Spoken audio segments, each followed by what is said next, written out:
command figures, where power becomes legacy.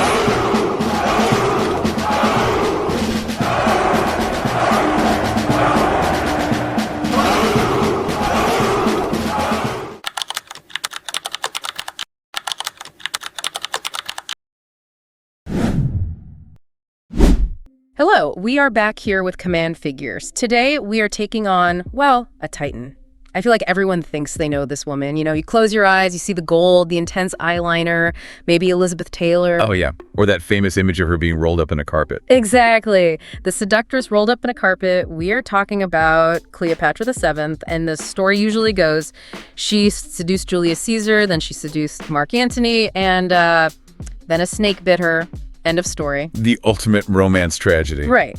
But we've been looking at a stack of sources, PhD theses, analyses of court politics, even these economic decrees, and they seem to be telling a completely different story. It's a very different picture. When you actually dig into the contemporary evidence, the whole romance thing, yeah, it really takes a back seat. So what emerges instead? What you get is what some historians call the working queen. A ruthless administrator, a logistician, and just a brilliant political strategist who's fighting for her country's survival against, the rising tide of Rome. Okay, so that's our mission today.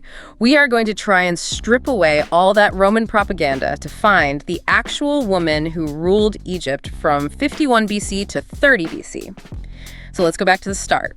She inherits the throne. I think we assume she just, walks in and sits on the big chair. But the Egypt she inherited, it wasn't a paradise, was it? Far from it, no. To really get Cleopatra, you have to understand the family she came from, the Ptolemaic dynasty. These were the Greeks, right? Not native Egyptians. Exactly, Macedonian Greeks. They were descended from one of Alexander the Great's generals. So by the time Cleopatra VII comes along, the family's been in power for nearly 300 years, and the court is, well, a snake pit is putting it mildly. I kept seeing this Greek word in the sources describing their court life. Tryphy, what does that actually mean? It's a crucial concept. Tryphy means luxury, magnificence, a certain softness of living. It was central to how they saw themselves. They had to look like gods on earth. So it's all about the image. All about the image. Yeah. But beneath that gold veneer, the court was just defined by this intense factionalism. There's a fascinating thesis we looked at on the concept of philoi. Philoi. That just means friends, doesn't it? Technically, yes. Right. But in the Ptolemaic court, friends of the king wasn't like your social circle. It was an official, rigid hierarchy. You had your first friends, the chief bodyguards, things like that. So it's less like a group of buddies and more like a corporate board. Or a mafia family. No. A bit of both. These were powerful cliques that control the army, the treasury. I mean, they could make or break monarchs. But Cleopatra has to deal with this from day one. From the second she takes the throne in March of 51 BC. And she has a huge problem. She isn't ruling alone. She's a co-regent with her younger brother, Ptolemy III. And siblings sharing power. That rarely goes well in history, does it? Never. Especially when the friends of the brother decide they want the sister out of the picture. And that's just what happens. Her brother's advisors, they turn the court against her. They see her as a threat. A huge threat. Too independent, too smart. So within just a few years, she's forced into exile. Kicked out of Alexandria. And this is what sets up that famous moment. It sets the stage for arguably the most famous political maneuver in history. Because just as she's losing her grip, a Roman general named Julius Caesar lands in Egypt. Okay, let's unpack this. The rug, the carpet, we all know the scene. She pops out, looks amazing, and Caesar is instantly smitten. It's a great story, but we have to look at why she did it. We need to view this through a lens of military strategy, not romance. This wasn't a meet cute. It was what, then? A heist? It was basically a heist. Yeah. Think about it.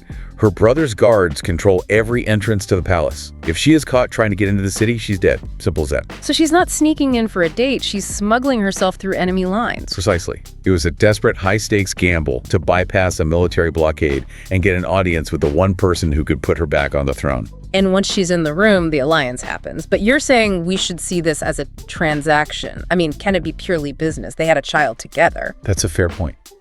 And we aren't saying there wasn't, chemistry, but look at the timing. Caesar is in the middle of a brutal civil war.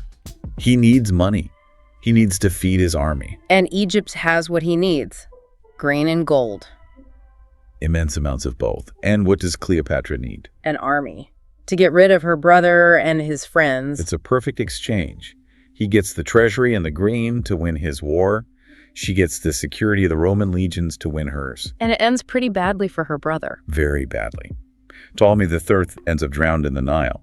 Cleopatra is reinstated, but now she's co-ruling with an even younger brother. And this time, she has learned her lesson. He's a figurehead. She is the pharaoh. But this is also where that negative story starts, right? The manipulator. Yes. This relationship gives her enemies in Rome a weapon. They can't admit that Caesar, the great general, made a strategic deal because he was broke. That sounds weak. So it's easier to just say, a foreign witch seduced him. Exactly. And that myth has stuck for 2,000 years. But if you want to see the real Cleopatra, you have to look at what she did when Caesar wasn't around. You have to look at the working queen. This was my favorite part of the research. We have this image of her lounging around, but there's a piece of evidence, a papyrus from a museum in Berlin that just blows that up. The Berlin Papyrus. It's a bureaucratic decree from 50 BC, right in the middle of this crisis. So it's like an internal memo. It's a royal order, a prostaxin tone from the queen, and it tells you everything about her style of rule. See, Egypt was facing a famine, a food shortage. So she's organizing relief efforts. In a way, the decree is ruthless. It says that anyone buying corn or grain anywhere in the countryside must bring it to the capital, Alexandria. No exceptions. She's embargoing her own country. To feed the capital, yes. Because she knew the mob in Alexandria could overthrow her if they got hungry. And the penalty for disobeying. What was? The document uses the Greek word thanatos. Death. Bring the corn to the city or you die. This isn't a lover. This is a bureaucrat terrified of riots, micromanaging logistics to stay in power. That is a totally different person. And speaking of her people, there was that other detail about language. Yes. Remember, the Ptolemies were Greek. They ruled for 300 years and basically refused to learn the local Egyptian language. It's almost like a colonial mindset. It was. But Cleopatra was the first and the only one to actually learn it. Why? Political genius. Yeah. It meant she could speak directly to the priest, to her subjects.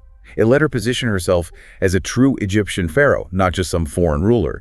It bought her loyalty her ancestors never had. So she stabilized the country, she's in control, she's winning. But then, 44 BC, the Ides of March. Caesar is assassinated, and the whole board flips. Her protector is gone. She has to start all over again. It's worse than that. She's alone in a world at war.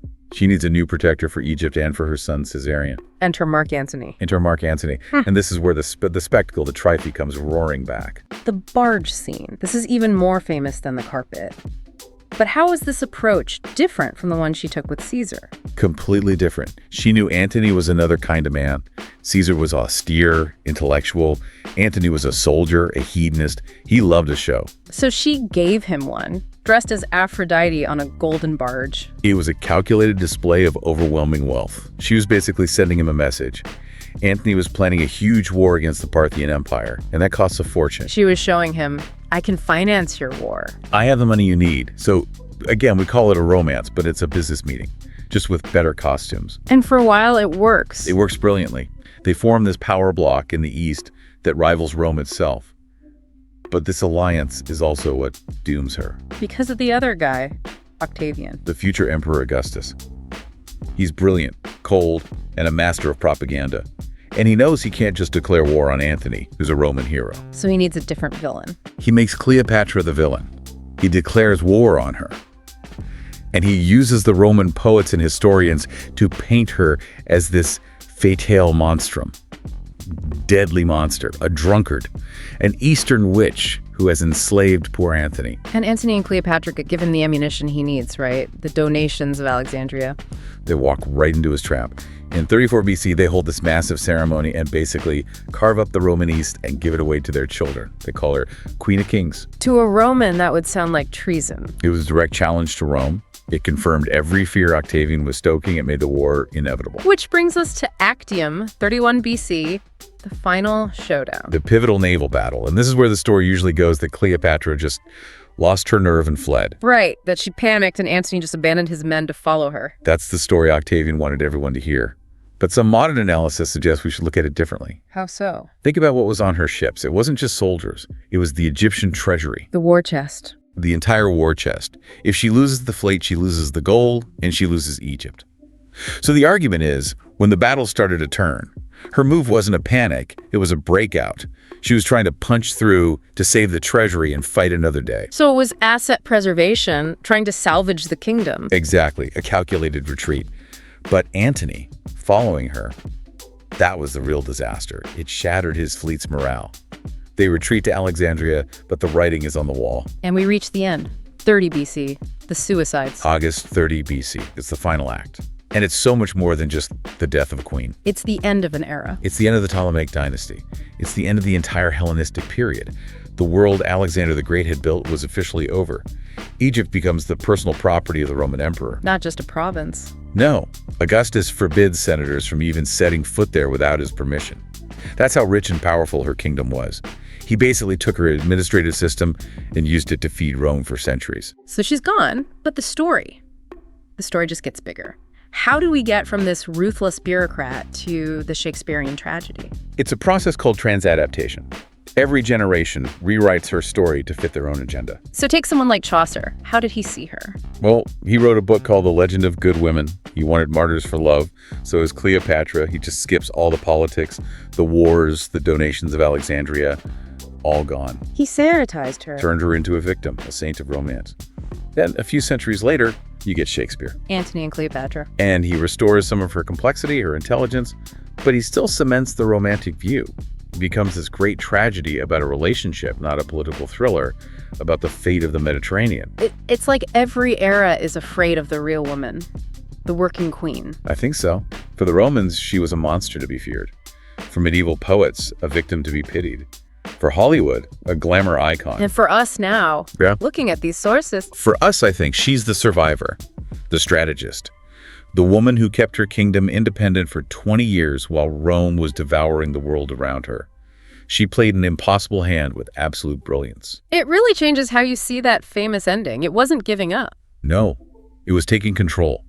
Octavian wanted to parade her in chains through Rome. By taking her own life, she denied him his ultimate victory, a sovereign to the last. So we've gone from a faction-ridden court to grain decrees to these calculated alliances and all the way to the birth of the Roman Empire on her ashes. It's a remarkable journey. Yeah. And it shaped the world we live in. Here's a final thought to chew on then. If she had won at Actium, if her strategy had worked and she and Antony had defeated Octavian, would we even remember Rome today? Or would it just be a footnote in the history of a glorious Egyptian Hellenistic empire? It's entirely possible. The center of gravity of the entire Western world would have shifted east. I mean, the pivot point of history was really on the deck of her ship that day. A fascinating what if to end on. Thank you for listening. Do not forget to click like and subscribe and write your opinion in the comments section.